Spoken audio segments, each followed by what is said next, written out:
ನಾವು ಎಷ್ಟು ಇದು ಹೋಲಿಯಲ್ಲಿ ಯಾವುದೇ ಭೇದ ಭಾವ ಇಲ್ಲ. ಅವತ್ತು ಯಾವುದೇ ಬಣ್ಣದಲ್ಲಿ ಯಾವುದು ಧರ್ಮಗಳು ಕಾಣಲ್ಲ, ಯಾವ ಜಾತಿಗಳು ಕಾಣಲ್ಲ. ಎಲ್ಲ ಇದರಲ್ಲಿ ಕ್ಲಾಸು ಇರಲ್ಲ, ಜಾತಿನೂ ಇರಲ್ಲ. ಎಲ್ಲಾ ಸಮುದಾಯದವರು ಇದ್ರು ಎಲ್ಲ ಒಟ್ಟಿಗೆ ಒಂದು ಸಂದೇಶವನ್ನು ಜನತೆಗೆ ಸಾಮರಿಸಿದ್ದಾರೆ. ನನ್ನ ಕಡೆಯಿಂದ ಒಂದೇ ಸಂದೇಶ. ಈಗ ನಾವು 3ನೇ ದಿವಸ ಅಲ್ಲಿ ಇದ್ದೀವಿ. 5 ದಿವಸದ ಹೋಲಿ ಹಬ್ಬದಲ್ಲಿ ನಾವು 3ನೇ ದಿವಸ ಅಲ್ಲಿ ಇದ್ದೀವಿ.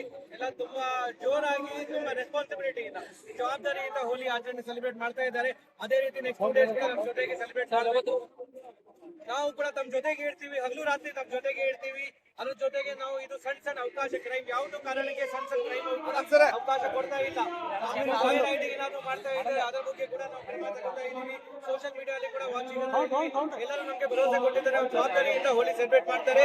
ಬೇರೆ ಧರ್ಮದ ಕೂಡ ಹಬ್ಬ ಇದೆ, ಅವರು ಕೂಡ ಇಲ್ಲಿ ಇದೇ ಸ್ಟೇಜ್ ಅಲ್ಲಿ ಬಂದ ಈ ಹೋಲಿ ಇದು ಏನ್ ಫಂಕ್ಷನ್ಗೆ ಚಾಲನೆ ಕೊಟ್ಟಿದ್ದಾರೆ. ಅದೇ ರೀತಿ ನಾವು ನೆಕ್ಸ್ಟ್ 2 ಡೇಸ್ ಜೋರಾಗಿ ಮಾಡ್ತೀವಿ, ಬಟ್ ಜವಾಬ್ದಾರಿಯಿಂದ ಮಾಡ್ತೀವಿ, ಶಾಂತಿಪೂರ್ವಕ ಮಾಡ್ತೀವಿ. ನಮ್ಮೆಲ್ಲರಿಗೆ ಮತ್ತೊಮ್ಮೆ ಸಲ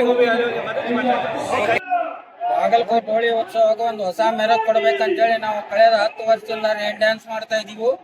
ಇವತ್ತು ಕೂಡ ಇದು 10ನೇ ವರ್ಷದ ರೇನ್ ಡ್ಯಾನ್ಸ್. ಈ ಒಂದು ಕಾರ್ಯಕ್ರಮದಲ್ಲಿ ನಮ್ಮ ಜಿಲ್ಲಾಧಿಕಾರಿಗಳು ಹಾಗೂ SP ಸಾಹೇಬರು ಬಂದು ಇವತ್ತಿನ ದಿವಸ ಇದನ್ನು ಉದ್ಘಾಟನೆ ಮಾಡಿ ಸಮನ್ವಯತೆಯಿಂದ ಆಡಬೇಕು ಅಂತೇಳಿ ನಾವು ಎಲ್ಲ ನಮ್ಮ ಮುಸ್ಲಿಂ ಬಾಂಧವರನ್ನು ಸಹಿತ ಇದರೊಳಗೆ ಭಾಗವಹಿಸಲು ಅನುವು ಮಾಡಿಕೊಟ್ಟಿದ್ದೀವಿ.